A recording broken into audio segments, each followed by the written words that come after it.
Asrama Pesantren Ar-Rahmah Liang.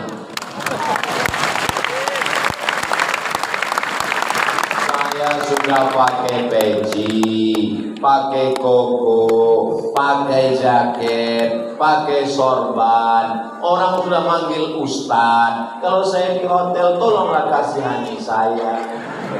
Di hotel kan banyak macam-macam orang.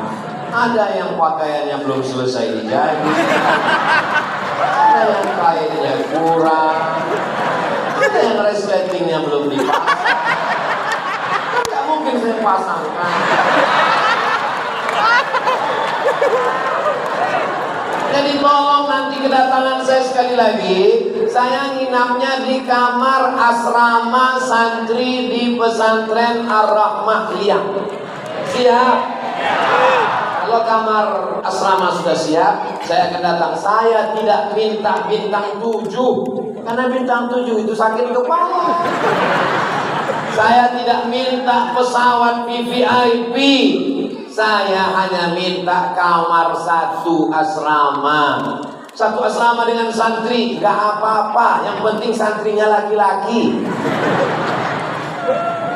Saudara yang dimuliakan Allah Subhanahu wa ta'ala.